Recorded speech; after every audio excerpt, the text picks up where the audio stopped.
విజయదశమి సందర్భంగా హరీష్ అకాడమీ అందిస్తోంది అన్ని ఆన్లైన్ కోర్సులపై భారీ డిస్కౌంట్ ఆఫర్స్. నూతనంగా సిలబస్ లో చేర్చిన ఇండియన్ సొసైటీ, సైన్స్ అండ్ టెక్నాలజీతో కూడిన APSC group 2 prelims come mains full course ₹699 మాత్రమే.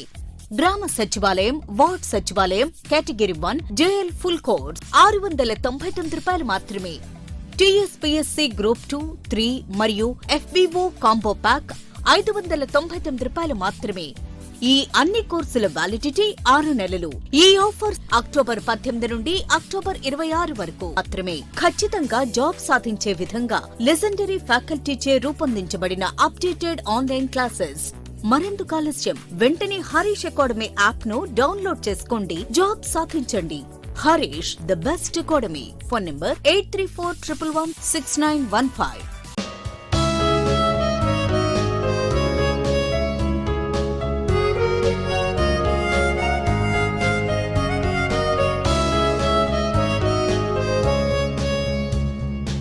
Harish, the best academy.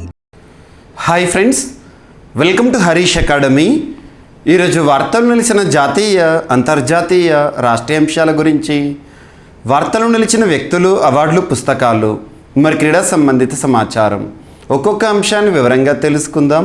ఈరోజు మన ఫస్ట్ టాపిక్ వచ్చేసి ఇటీవల తరచూ వార్తలు నిలుస్తున్న అంశాలపై, రెగ్యులర్గా రిపీటెడ్గా వార్తలు నిలుస్తున్న అంశాలపైన పోటీ పరీక్షలకు ప్రిపేర్ అవుతున్న ప్రతి ఒక్క అభ్యర్థి ప్రత్యేక శ్రద్ధను చూపండి. ఆ టాపిక్స్ నుండి ఖచ్చితంగా క్వశ్చన్స్ లేకుండా ఏ క్వశ్చన్ పేపర్ కూడా ఉండదు. అది ఏ పోటీ పరీక్షన కానివ్వండి, ఏ స్థాయి పోటీ పరీక్షన కానివ్వండి, రెగ్యులర్గా రిపీటెడ్గా అంటున్నాను. అలాంటి అంశాలను ఫస్ట్ గుర్తించండి. ఉదాహరణకి వార్తలు నిలిచిన ఐఐటీలు కానివ్వండి, వార్తలు నిలిచిన విన్యాసాల గురించి కానివ్వండి, వార్తలు నిలిచిన సూచీల గురించి కానివ్వండి, వార్తలు నిలిచిన జిఐ ట్యాగ్ సంబంధిత అంశాల గురించి కానివ్వండి, వార్తలు నిలిచిన యునెస్కో సంబంధిత అంశాల గురించి కానివ్వండి, వార్తలు నిలిచిన వివాదాస్పద లేదా విపత్తు సంబంధిత అంశంతో వార్తలకు వచ్చిన ప్రాంతాల గురించి కానివ్వండి, ఇలాంటి వాటి నుండి ఖచ్చితంగా ఏ పోటీ పరీక్షలు కానివ్వండి, ఏ స్థాయి పోటీ పరీక్షలోనైనా కానివ్వండి, ఖచ్చితంగా క్వశ్చన్స్ వస్తాయి. సో ఈరోజు అలాంటి ఒక అంశమే, ఒక ఎక్సర్సైజ్, ఒక విన్యాసం వార్తల్లోకి వచ్చింది. ఏదైనా ఒక విన్యాసం వార్తల్లోకి వస్తే తప్పనిసరిగా మనం ఫోకస్ చేయాల్సిన పాయింట్స్ ఏంటంటే, ఫస్ట్ పాయింట్ ఆ విన్యాసం పేరేంటి. సో పేరు, వార్తలు నిలిచిన విన్యాసం పేరేంటి.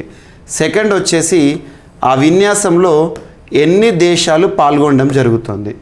థర్డ్ వచ్చేసి ఆ దేశాల పేర్లేంటి, అవేమేం దేశాలు, సో దేశాల పేర్లను చూడాలి. అండ్ ఫోర్త్ వచ్చేసి త్రివిధ దళాల్లో ఆ విన్యాసం ఏ దళానికి సంబంధించింది. నెక్స్ట్ ఫిఫ్త్ పాయింట్ వచ్చేసి ఆ విన్యాసం ఎక్కడ జరుగుతోంది. సో ఈ పాయింట్స్ పైన ప్రత్యేకంగా ఫోకస్ చేయండి. వీటిని కవర్ చేశాక మిగతా అది ఎన్నవ ఎడిషన్, ఎప్పుడు ప్రారంభమైంది, మొదటిది ఎప్పుడు ప్రారంభమైంది, ఇలాంటివి మిస్లీనియస్గా చూడొచ్చు. సో ఇక్కడ అబ్జర్వ్ చేస్తే మరి ఇప్పుడు వార్తల్లోకి వచ్చిన విన్యాసం పేరు ఏంటంటే హరిమౌ శక్తి. సో ఇటీవల వార్తలు నిలిచిన హరిమౌ శక్తి విన్యాసం, హరిమౌ శక్తి వార్తలు నిలిచిన విన్యాసం పేరు. మరి ఈ విన్యాసంలో ఎన్ని దేశాలు పాల్గొనడం జరుగుతుందంటే 2 దేశాలు. సో సెకండ్ పాయింట్ అయిపోయింది. ఆ దేశాలు ఏంటి అంటారు. So India, Malaysia. ఇండియా అంటే భారత్ మరియు మలేషియా. భారత్, మలేషియా 2 దేశాలు సంయుక్తంగా నిర్వహించే ఒక విన్యాసం. నెక్స్ట్ త్రివిధ దళాల్లో ఆ విన్యాసం ఎవరికి సంబంధించింది. సో సైనిక విన్యాసం, సంయుక్త సైనిక విన్యాసం, సంయుక్త సైనిక విన్యాసం, జాయింట్ మిలిటరీ ఎక్సర్సైజ్. నెక్స్ట్ ఆ విన్యాసం ఎక్కడ జరిగింది, ఎక్కడ జరుగుతోంది. సో నిన్నటి రోజున అక్టోబర్ 23 రోజున ఈ విన్యాసం ప్రారంభమైంది. మన భారతదేశం ఆతిథ్యంలో ఉమ్రై అనే ప్రాంతంలో, ఉమ్రై మిలిటరీ స్టేషన్ ఉంటుంది. ఆ ప్రాంతంలో ఉమ్రోయ్ అనేది ఎక్కడ ఉంటుందంటే ఈశాన్య రాష్ట్రమైన మేఘాలయ. సో మేఘాలయ రాష్ట్రంలో ఈ విన్యాసం ప్రారంభమైంది. సో ఇక్కడ చూడండి, హరిమౌ శక్తి అనేది 2 దేశాలకి సంబంధించి, భారత్, మలేషియా దేశాలకు సంబంధించిన సంయుక్త సైనిక విన్యాసం. ఈ విన్యాసం 2023 సంవత్సరానికి గాను ఉమ్రోయ్ అనే ప్రాంతంలో, ఆర్మీ కేంద్రంలో, మేఘాలయ రాష్ట్రంలో ప్రారంభమైంది. సో సింగిల్ లైన్లో లాస్ట్కి కంప్లీట్ చేసుకుంటే సరిపోతుంది. సో ఇలా వార్తలు నిలిచిన విన్యాసాలు ఏవైతే ఉంటాయో వీటిపైన ఖచ్చితంగా ఏ పోటీ పరీక్ష అయినా, ఏ స్థాయి పోటీ పరీక్షన క్వశ్చన్స్ అనేవి అడుగుతారు, గుర్తుంచుకోండి. ఓకేనా. అండ్ నెక్స్ట్ వచ్చేసేసి సెకండ్ టాపిక్. ఈరోజు మరొక విన్యాసం వార్తల్లోకి వచ్చింది, Indian navy. So Indian navy త్రివిధ దళాలకు సంబంధించి ఏ విన్యాసం వార్తలోకి వచ్చినా చూడండి. త్రివిధ దళాలు ఒకటి, నేవీ. మన భారతదేశానికి సంబంధించి ఇండియా ఈజ్ పెనిన్సులా అంటాం, ద్వీపకల్పం. 3 వైపులా కూడా సముద్రపు సరిహద్దు ఉంది. కాబట్టి ఈ ప్రాంతంలో ఇండియన్ నేవీ రక్షణపరమైన బాధ్యతను తీసుకుంటుంది. మరి అలా ఈ సముద్ర ప్రాంతంలో ఈ కోస్టల్ ఏరియాస్లో ఇండియన్ నేవీ నిర్వహించే విన్యాసాలు ఏవైతే ఉంటాయో వాటిని ప్రత్యేకం చూడండి. ఇక్కడ ఇండియన్ నేవీ మన భారతదేశానికి సంబంధించి కేవలం మన భారత నావికా దళం వారు మాత్రమే ఆంధ్రప్రదేశ్ రాష్ట్రానికి సంబంధించి కాకినాడ పోర్ట్ ఏరియా ఉంది కదా, కాకినాడ కోస్ట్ ఏరియా ఏదైతే ఉంటుందో ఆ ప్రాంతంలో ఒక విన్యాసాన్ని నిర్వహించడం జరిగింది. మరి ఆ విన్యాసం పేరు ఏంటి అంటారో ప్రస్థాన్, పేరు గుర్తుంచుకోండి. ఇటీవల ప్రస్థాన్ అనే పేరుతో ఒక విన్యాసం వార్తల్లోకి వచ్చింది. ఎవరు నిర్వహించారు? త్రివిధ దళాల్లో అంటారు. సో ఇండియన్ నేవీ గుర్తుంచుకోండి. అండ్ నెక్స్ట్ ఇయర్ రానున్న 2024 సంవత్సరం మిలాన్ అనే ఒక బహుళ దేశాలు పాల్గొనే నావికాదళ విన్యాసం భారత్ ఆతిథ్యంలో రానున్న ఫిబ్రవరి 2024లో ప్రారంభం కానుంది వైజాగ్ వేదికగా. సో దానికంటే ముందు ఈ ప్రాంతం మొత్తాన్ని కూడా రక్షణ పరంగా ఒక సర్వే చేస్తున్నారు. ఇదొకటి ఇంపార్టెంట్, గుర్తుంచుకోండి. సో ఇలాంటి అంశాలు చూడండి. అండ్ ఇంకొకటి ఏంటంటే ఇటువంటి అంశాలు నేను మినిట్ టు మినిట్ అప్డేట్స్ ఇస్తున్నాను మీకు. ప్రవీణ్ సార్ వాట్సాప్ ఛానల్ ఏదైతే ఉంటుందో ఆ ఛానల్లో రెగ్యులర్గా మీకు ఈరోజు మార్నింగ్గా మీకు వీటికి సంబంధించిన కొన్ని అలర్ట్స్ అనేవి ఇచ్చాను.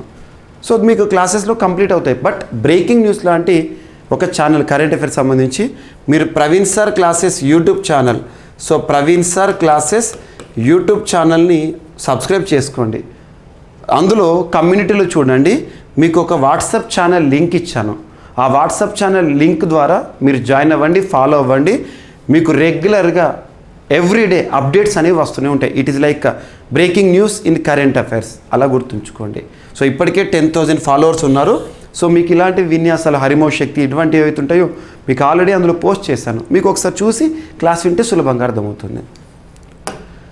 అండ్ నెక్స్ట్ ఈరోజు ఐఐటి మద్రాస్. సో తరచూ వార్తలు నిలుస్తున్న అంశాలలో IIT Madras very very important. IITs పైన క్వశ్చన్స్ అడుగుతారు. ఐఐటి మద్రాస్ వారు మరియు సెంటర్ ఆఫ్ ఎక్సలెన్స్ ఎవరైతే ఉంటారో ministry of electronics and information technology సహకారంతో ఒక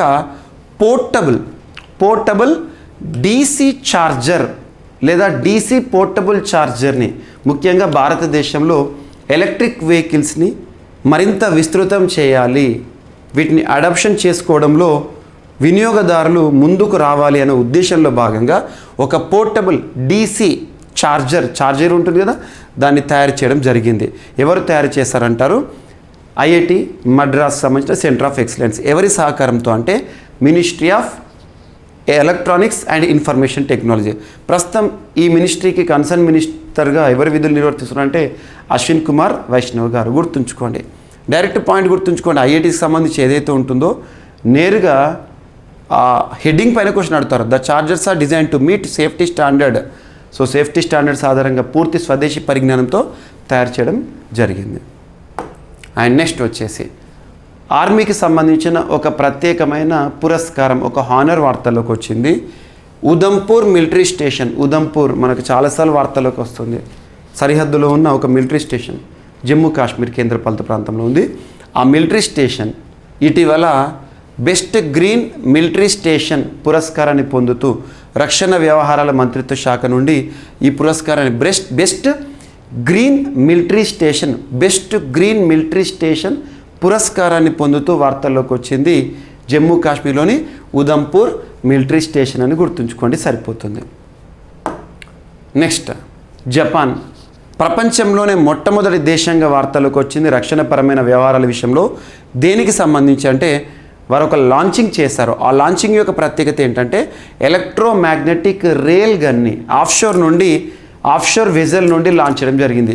ఒక ప్రపంచంలో మొట్టమొదటిసారి ఎలక్ట్రోమాగ్నెటిక్ రేల్ గన్ని ఆఫ్షోర్ వెజల్ నుండి లాంచ్ చేస్తూ ప్రయోగిస్తూ పేలుస్తూ వార్తలు నిలిచిన మొట్టమొదటి దేశం ఏది ప్రపంచంలో అంటే Japan. So Japan very very important. జపాన్కి ప్రస్తుత ప్రధానిగా ఫుమియో కిషిదా గారు విధులు నిర్వర్తిస్తున్నారు. జపాన్ రీసెంట్గా రేడియో ధార్మిక నీళ్ళని పసిఫిక్ మహాసముద్రంలో కలపడం జరిగింది. IAEA నుండి అనుమతులు పొందింది. ఇవన్నీ లింక్ చేసుకోండి, ఎగ్జామినేషన్ పాయింట్ ఆఫ్ వ్యూ అడగవచ్చు. అండ్ నెక్స్ట్ కాసర్కోడ్ అంటే ఏ రాష్ట్రం అంటే కర్ణాటక రాష్ట్రం. కాసర్కోడ్, పడుబిద్రి ఈ రెండు కూడా blue flag certified beaches. So ఇక్కడ కాసర్గోడ్ అనేది కర్ణాటక రాష్ట్రంలోని ఒక డిస్టిక్ కాసర్గోడ్. ఈ డిస్టిక్ ఎందుకు వార్తల్లోకి వచ్చిందంటే భారతదేశంలో మొదటిసారి ఒక డిస్టిక్ అడ్మినిస్ట్రేషన్ వారు ఒక జిల్లాకి అధికారికంగా అఫీషియల్ ట్రీని, ఫ్లవర్ని, బర్డ్ని, స్పెసీస్ని గుర్తిస్తూ కామన్గా భారతదేశానికి సంబంధించిన అఫీషియల్ ఎంబ్లమ్స్ కానీ అఫీషియల్ రికగ్నిషన్స్ ఉంటాయి. నేషనల్ ఆక్వాటిక్ ఎనిమల్ అని, నేషనల్ ఎనిమల్ అని, నేషనల్ బర్డ్ అని. సో ఇటువంటివి చూస్తూ ఉంటాం. రాష్ట్రానికి సంబంధించి కూడా చూస్తాం, రాష్ట్ర జంతువు అని, రాష్ట్ర పక్షి అని. సో ఇలాంటివి చూస్తాం. కానీ ఒక డిస్టిక్కి సంబంధించి మొట్టమొదటిసారి ఒక డిస్టిక్ యంత్రాంగం వారు, అడ్మినిస్ట్రేషన్ వారు జిల్లా యొక్క అధికారిక చెట్టుని, ఫ్లవర్ని, పుష్పాన్ని, బర్డ్ని, పక్షిని అండ్ స్పీసీస్ని గుర్తిస్తూ వార్తలోకి వచ్చారు. అది ఏ డిస్టిక్ అంటే కాసర్గోడ్. ఏ రాష్ట్రం అంటే Karnataka. Very very important. And next diabetic గాయాలను వేగంగా మాన్పే ఒక జెల్ని తయారు చేస్తూ సింగపూర్ శాస్త్రవేత్తలు వార్తల్లోకి వచ్చారు. నేరుగా గుర్తుంచుకోండి, డయాబెటిక్ రోగుల్లో గాయాలు అంత సులభంగా మానవు. ఎస్, షుగర్ పేషెంట్ చూడండి, మెయిన్గా వాళ్ళకి ఏదైనా గాయం అయితే మనకు కామన్గా 1 వీక్లో క్యూర్ అయిపోతే వాళ్ళకు 1 మంత్ 2 మంత్స్ కూడా పట్టవచ్చు. అంత టైం కూడా మానితే అద్భుతమే. సో చాలా లేటుగా క్యూర్ అనేది ఉంటుంది. సో అలాంటిది. సో డయాబెటిక్ రోగుల్లో గాయాలు అంత సులభంగా మానవు. గాయం పెద్దదైతే అవయవాన్ని తొలగించే పరిస్థితి కూడా ఏర్పడుతుంది. కొన్ని సందర్భాల్లో చేతికి కానీ కాలికి కానీ ఏదైనా గాయం అయిందనుకోండి, పెరిగిందనుకోండి, దాన్ని తొలగిస్తారు, ఆ అవయవాన్ని తొలగిస్తారు. ఓకేనా? సో ప్రివెన్షన్ అనేది చేస్తారు. సో ఈ సమస్యను ఎదుర్కొనేందుకు నేషనల్ యూనివర్సిటీ ఆఫ్ సింగపూర్ శాస్త్రవేత్తలు సరికొత్త చికిత్సా విధానాన్ని అభివృద్ధి చేశారు. డయాబెటిక్ గాయాలను 3 రెట్లు వేగంగా రూపుమాపే మ్యాగ్నెటిక్ జెల్ను తయారు చేశారు. గాయమైన చోట హైడ్రోజెల్ పూత ఉన్న బ్యాండేడ్ వేశాక ఒక వైర్లెస్ మ్యాగ్నెటిక్ పరికరంతో దెబ్బతిన్న కణజాలాన్ని ఉత్తేజితం చేస్తామని శాస్త్రవేత్తలు తెలిపారు. గుర్తుంచుకోండి, డయాబెటిక్ గాయాలను వేగంగా మాన్పే ఒక జెల్, మ్యాగ్నెటిక్ జెల్ని ఏ శాస్త్రవేత్తలు రీసెంట్గా ఇన్నోవేట్ చేశారు, సృష్టించారంటే సింగపూర్ శాస్త్రవేత్తలు. అండ్ నెక్స్ట్, సో గూగుల్ సంస్థ ఫేస్తో ఒక ఒప్పందం కుదుర్చుకుంది. So Google has partnered with FACE అంటే ఏంటంటే fintech association for consumer empowerment. So FACE Google యొక్క ఒప్పందం దేనికి సంబంధించి అంటే to take down illegal loan apps from play store in India. Illegal loan apps అనేవి మనం చూస్తూ ఉంటాం. రుణాన్ని పొందడానికి సంబంధించి చాలామంది అలా ఇల్లీగల్ లోన్ యాప్స్ వల్ల ప్రాణాలు కూడా కోల్పోయారు, సూసైడ్ కూడా చేసుకున్నారు. ఇటువంటి వాటిని అడ్డుకట్ట వేయడానికి గూగుల్ ఫేస్ అనే ఒక సంస్థతో ఒప్పందం కుదుర్చుకుంది. సో ఈ ఒప్పందం ఈరోజు వార్తలోకి వచ్చింది. ఉద్దేశం గుర్తుంచుకోండి, ఎవరితో జత కట్టారు? ప్లే స్టోర్ అనేది గూగుల్కి సంబంధించిన అంశం ఇది. అండ్ నెక్స్ట్, సో తెలంగాణ రాష్ట్రంలో కాళేశ్వరం ప్రాజెక్టులో భాగంగా మేడిగడ్డ వంతెన ఏదైతే ఉంటుందో ఆ వంతెన రీసెంట్గా దానికి సంబంధించి పిల్లర్స్ అనేవి కుంగిపోవడం జరిగింది. ఆ వంతెన కుంగిపోయింది, సంబంధిత సమస్యలు ఎదుర్కొంది. దీనిపై అధ్యయనం చేయడానికి కేంద్ర జలశక్తి మంత్రిత్వ శాఖ వారు ఒక నిపుణుల కమిటీని వేశారు. ఆ నిపుణుల కమిటీ ఎవరు చూద్దాం. సో మేడిగడ్డ బ్యారేజీ కుంగిన ఘటనను కేంద్ర జలశక్తి మంత్రిత్వ శాఖ తీవ్రంగా పరిగణించింది. National dam safety authority chairman Anil Jain నేతృత్వంలో 6 సభ్యులతో నిపుణుల కమిటీని ఏర్పాటు చేసింది. సో నిన్నటి రోజున ఈ కమిటీ సందర్శించడం కూడా జరిగింది ఈ మేడిగడ్డ బ్యారేజ్ని. గుర్తుంచుకోండి. And next, so global leadership award భారత ప్రస్తుత ప్రధాన న్యాయమూర్తి జస్టిస్ డివై చంద్రచూడ్కు అని చెప్పేసి మనం లాస్ట్ 3 months బ్యాక్ ఈ టాపిక్ని డిస్కస్ చేసాం. ఇప్పుడు ఆ పురస్కారాన్ని తను స్వీకరిస్తూ వార్తల్లోకి వచ్చారు. కొన్ని పురస్కారాలు ఎంపికతో వార్తల్లోకి వస్తాయి, తర్వాత ప్రధానోత్సవం జరిగినప్పుడు కూడా వార్తల్లోకి వస్తాయి. ఆల్రెడీ ఈ టాపిక్ని మనం last 3 months back subject condition discuss చేసాం. ఈరోజు పురస్కార ప్రధానోత్సవంతో వార్తల్లోకి వచ్చారు. హార్వర్డ్ లా స్కూల్కు చెందిన న్యాయవాద వృత్తి కేంద్రం భారత ప్రధాన న్యాయమూర్తి సిజేఐ ఇండియా భారతదేశ సుప్రీంకోర్టు చరిత్రలో 50వ ప్రధాన న్యాయమూర్తి డివై చంద్రచూడ్ను గ్లోబల్ లీడర్షిప్ అవార్డు అందజేసింది. ఈ ఏడాది జనవరి 11న ఆన్లైన్ ద్వారా జరిగిన ఓ వేడుకలో సిజేఐకు ఈ అవార్డును ప్రకటించడం జనవరిలోనే. సో ఇప్పుడు పురస్కారం స్వీకరించారు. హార్వర్డ్ లా స్కూల్లో గత శనివారం అవార్డు అందుకున్న జస్టిస్ డివై చంద్రచూడ్ విశ్వవిద్యాలయ ప్రొఫెసర్ డేవిడ్ విల్కిన్స్తో మాట్లాడడం జరిగింది. జస్ట్ గుర్తుంచుకోండి, 1982 to 86 మధ్యకాలంలో హార్వర్డ్లో తను న్యాయవాద కోర్సులను కూడా పూర్తి చేయడం జరిగింది. అండ్ నెక్స్ట్, రీసెంట్గా నోబెల్ శాంతి పురస్కార గ్రహీత నర్గిస్ మొహమ్మది ఈరోజు ఒక ప్రతిష్టాత్మక పురస్కార గ్రహీతగా వార్తలోకి వచ్చారు. Narges Mohammadi to get Mother Teresa memorial పురస్కారం. ఆ ఫౌండేషన్ వాళ్ళు ప్రకటించారు. ఈ పురస్కారాన్ని 2005 సంవత్సరంలో ప్రారంభించారు. సో ఈ సంవత్సరానికి గాను 2023 సంవత్సరానికి గాను సో ఇరాన్కి చెందిన నర్గిస్ మొహమ్మది గారు మదర్ తెరిసా మెమోరియల్ పురస్కార గ్రహీతగా వార్తలోకి వచ్చారు. మరి ఈ పురస్కారాన్ని ఏ రంగంలో విశేష కృషి చేసిన వ్యక్తులను గుర్తిస్తారంటే పీస్ శాంతి రంగము, హార్మోనీ ప్రజల మధ్య సత్సంబంధం నెలకొల్పడంలో, అండ్ సోషల్ జస్టిస్ సామాజిక న్యాయం ఇటువంటి దానిలో. సో సోషల్ జస్టిస్లో గుర్తింపు పొందిన అండ్ నోబెల్ పీస్ పురస్కార గ్రహీత నర్గిస్ మొహమ్మది ఈ సంవత్సరం మదర్ తెరిసా పురస్కార గ్రహీత అని గుర్తుంచుకోండి. అండ్ నెక్స్ట్, బిషన్ సింగ్ బేడి భారతదేశ క్రికెట్ చరిత్రలో ఒక సువర్ణాధ్యాయం కన్నుమూస్తూ వార్తలకు వచ్చింది. నిన్నటి రోజున అక్టోబర్ 23 రోజున తను కన్నుమూశారు. భారత మాజీ స్పిన్ దిగ్గజం భారత మాజీ క్రికెటర్ బిషన్ సింగ్ బేడి కన్నుమూశారు.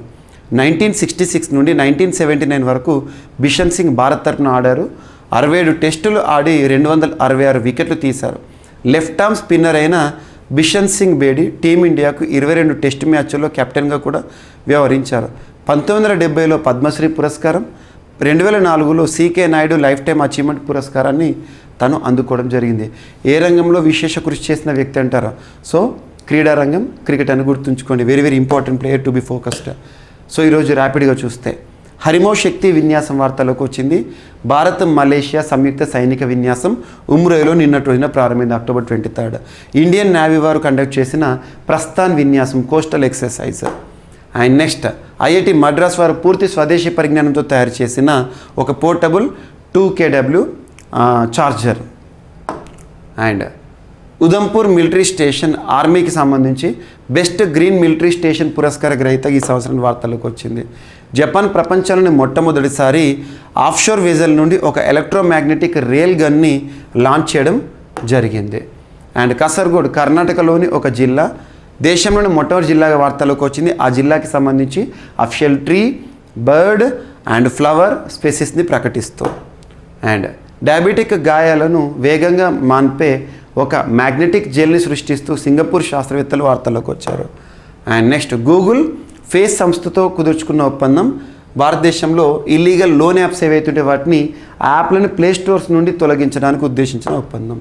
అండ్ మేడిగడ్డ బ్యారేజీ కుంగిన ఘటనను కేంద్ర జలశక్తి మంత్రిత్వ శాఖ వారు అధ్యయనం చేయడానికి national dam safety authority chairperson Anil Jain నేతృత్వంలో 6 సభ్యులతో కూడిన కమిటీని వేశారు. అండ్ గ్లోబల్ లీడర్షిప్ పురస్కారాన్ని భారత సిజేఐ డివై చంద్రచూడ్ గారు ఇటీవల స్వీకరించడం జరిగింది హార్వర్డ్ లా యూనివర్సిటీ నుండి. అండ్ నర్గిస్ మొహమ్మది ఈ సంవత్సరానికి గాను మదర్ తెరిసా మెమోరియల్ పురస్కార గ్రహీతగా. అండ్ బిషన్ సింగ్ బేడి క్రికెట్లో ఒక దిగ్గజం లెఫ్ట్ ఆర్మ్ స్పిన్నర్ నిన్నటి రోజున కన్నుమూస్తూ వార్తల్లోకి వచ్చారు. ఇవి ఫ్రెండ్స్ ఈరోజు వార్తల్లో నిలిచిన అంశాలు. మిస్లైనస్ అంశాలు ఏమైనా మిగిలిపోతే రేపటి క్లాస్లో జోడించి మరొకసారి నేర్చుకుందాం. రేపు కలుద్దాం. Thank you.